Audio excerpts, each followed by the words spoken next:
Hai, Assalamualaikum. Selamat datang ke episod Make It Fashion by Mira Abdullah.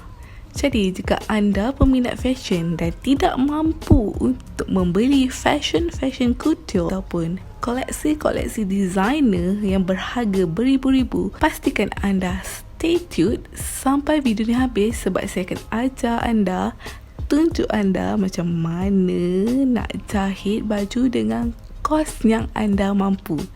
So, stay tuned.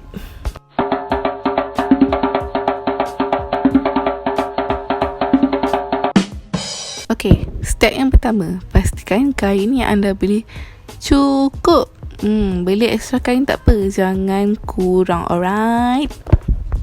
Untuk kain tu ataupun orang biasa panggil kain net, Mira suggest beli extra, okay? Beli lebih tak apa sebab lagi banyak kain tu ni lagi kembang lah skirt akan jadi.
Ya, Mariam. Maria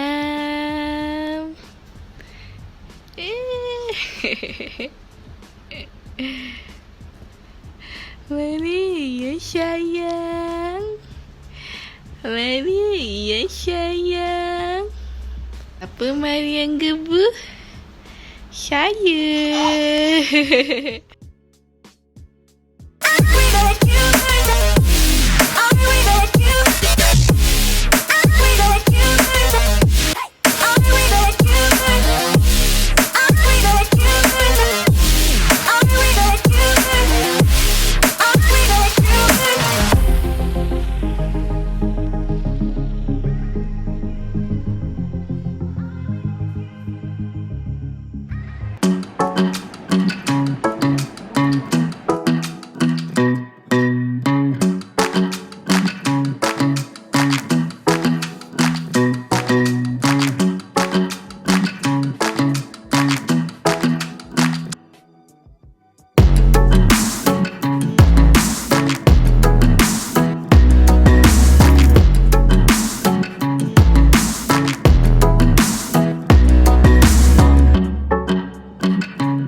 Okay, korang minta maaf part ni Mira termiss sebab ni adalah bahagian yang complicated sikit, iaitu korang kena cantum bahagian pinggang dengan bahagian atas baju.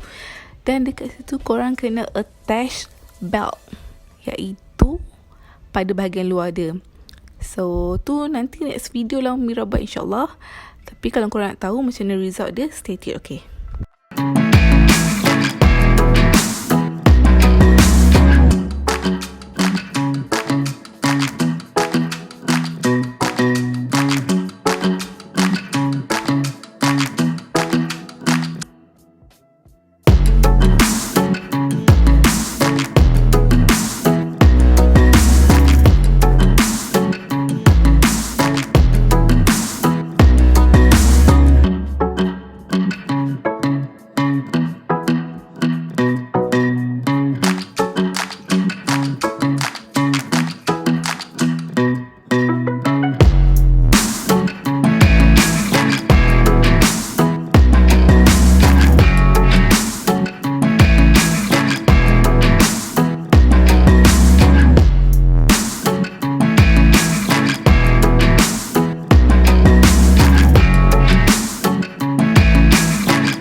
Okay, seperti yang anda lihat, tak cantik kan bahagian bawah ni? Jadi kemaskan, Mira dah try buat baby hem, tapi sebabkan kain ni tebal, dia jadi tak cantik, dia berlekuk-lekuk sangat. So, apa yang Mira harus buat adalah hantar kat kedai untuk jahit overlock ataupun jahit finishing tepi tudung tu. Since Mira tak ada mesin jahit tu, so hantar kat kedai lah sis.